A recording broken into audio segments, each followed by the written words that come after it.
નમસ્કાર. નમસ્કાર. નામ સરનામું જણાવો તમારું. મારું નામ ઉપેન્દ્ર પટેલ છે. હું વડાલીનો વતની છું. અને તમે કઈ વેરાયટી વાવી છે? મેં આ શ્રીકોટ 44 વાવી છે. બરાબર. કેવી લાગી તમને? આ છે ને એક વરસાદમાં ટકાઉ છે. બરાબર. બહુ બધો વરસાદ પડેલો છે.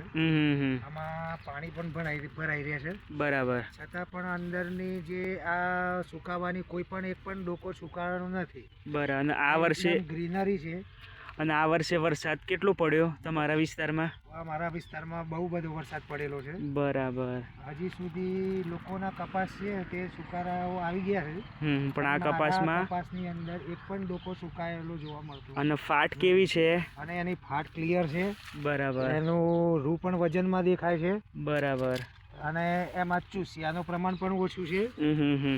અને એની જો નજીકથી કેરી પણ બેસે છે અને નજીકથી ડાળા પણ ફૂટે છે. એક ફૂટ એક કપાસ એક દાણાની ફૂટમાં 7-8 તો ડાળીઓ હોય છે.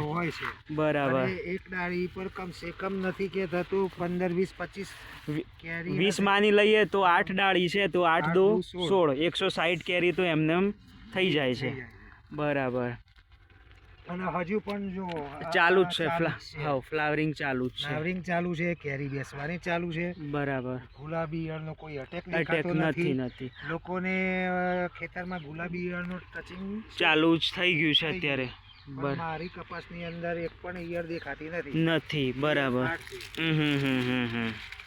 બરાબર. આજની તારીખ કઈ છે? 25/10/2024. બરાબર. વાર શુક્રવાર.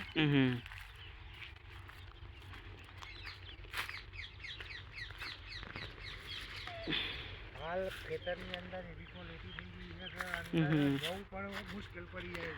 અને લોકો જોવા આવે છે આજુબાજુ વાળા? હા, બહુ બધા બરાબર આવે છે અને પૂછે છે કે આ વેરાયટી કઈ લાગે છે. ઓકે. સારું, ચલો, ધન્યવાદ.